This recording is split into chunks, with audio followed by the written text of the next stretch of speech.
the year of Jubilee? This is the question we seek to answer today as we continue our verse-by-verse study of the book of Leviticus on walking through the Bible.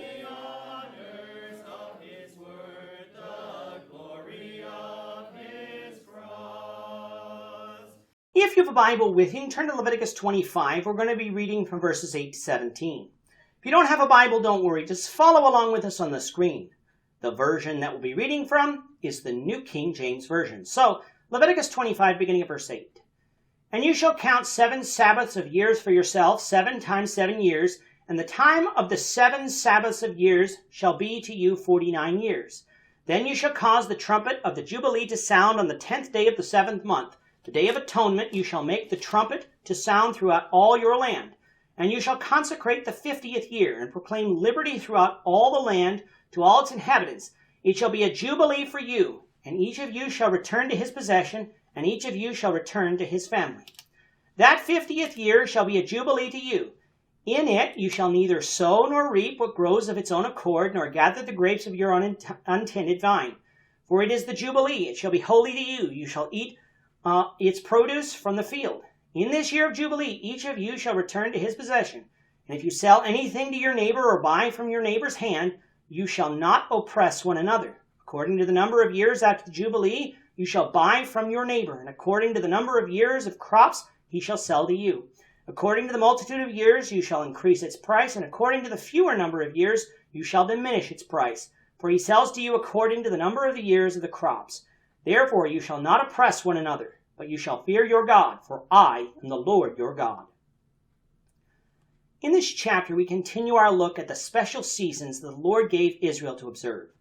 These are not special feasts like we saw in chapter 23, but rather seasons that would occur every so often in which Israel was to do certain things.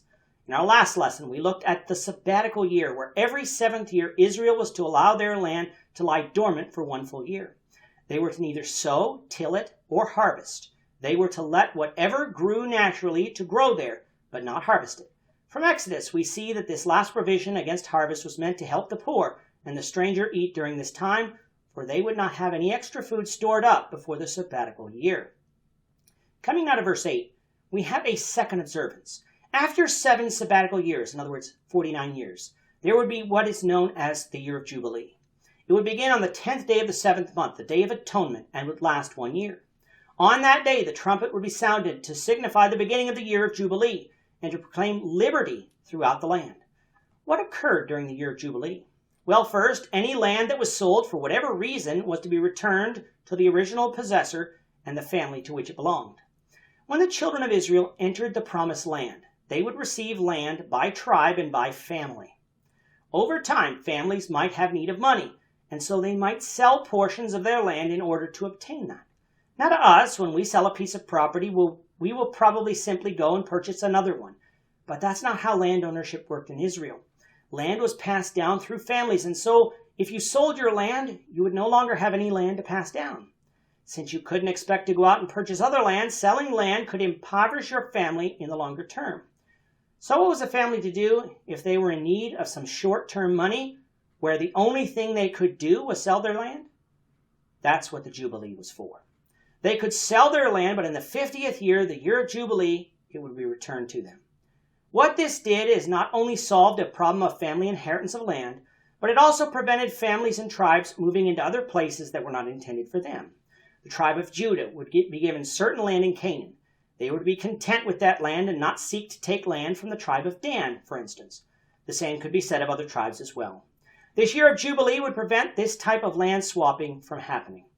Because the year of Jubilee was to happen, however, it could lead people to take advantage of others and sell their land for more than it's worth, or the buyer to take advantage of the seller and buy it for less than what it was worth. They were not to do this, but to fear the Lord God and respect his wishes. The value of the land would be based on how close you were to the next Jubilee and the number of years of crops that could be reasonably expected during this time.